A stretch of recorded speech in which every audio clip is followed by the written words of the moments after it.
নিজেদের মাঠ, দর্শকের সমর্থক আর দুর্দান্ত ফর্ম, তবু ভারতই চাপে। চেনা মাঠ, চেনা কন্ডিশন, দর্শকের বিশাল সমর্থন, এরকম কিছু সুবিধা তো পাওয়াই যায়। তবে এই সঙ্গে বোঝা হয় প্রত্যাশার যে বিশাল চাপটা, তা সামলানো মোটেও সহজ না। আর সেই চাপ বিশ্ব ক্রিকেট ভারতের চেয়ে বেশি আর কোনো দল বোধহয় টের পায় না। আহমেদাবাদের নরেন্দ্র মোদী স্টেডিয়ামে আগামীকাল টি-20 বিশ্বকাপের ফাইনালে ভারত নিউজিল্যান্ডের বিপক্ষে লড়তে যাবে 150 কোটি মানুষের হিমালয় প্রত্যাশার চাপ নিয়ে। ঘরের মাঠে বিশ্বকাপ জেতা কিংবা টানা 2 আসরের চ্যাম্পিয়ন হওয়া টি-20 ইতিহাসে এর আগে কোনো দেশই এটা করে দেখাতে পারেনি।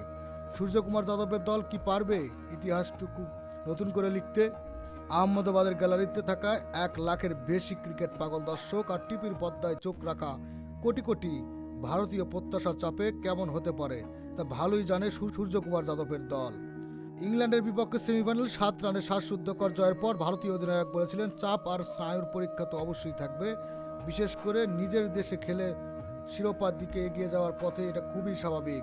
তবে দলের ছেলেরা এবং পুরো সাপোর্ট স্টাফ এই ম্যাচ নিয়ে দারুণ রোমাঞ্চিত। ভারতের সামনে দেয়াল হয়ে দাঁড়িয়ে আছে এক দল, যারা এই বিশ্বকাপের অনেক সমীকরণ ওলটপালট করে দিয়ে ফাইনালে এসেছে। অপরাজিত দক্ষিণ আফ্রিকা সেমিফাইনালে 9 উইকেটে হারিয়ে গুড়িয়ে দিয়ে ফাইনালে উঠেছে নিউজিল্যান্ড। ইডেন গার্ডেনের সেমিফাইনালে ফিন অ্যালেনের মাত্র 33 সেঞ্চুরি দেখেছে বিশ্ব। এখন কিউদের প্রবল বিশ্বাস, স্বাগতিকদের মাটিতেই তাদের হারিয়ে প্রথমবারের মতো টি-20 বিশ্বকাপে স্বাদ নিতে পারবে তারা। অ্যালেনের কণ্ঠে সেই আত্মবিশ্বাস, আমরা বেশ ভালো ছন্দে আছি, আমার মনে হয় নিজেদের সেরা ক্রিকেটটা খেলতে পারলে আমরা কাউকে হারাতে পারি।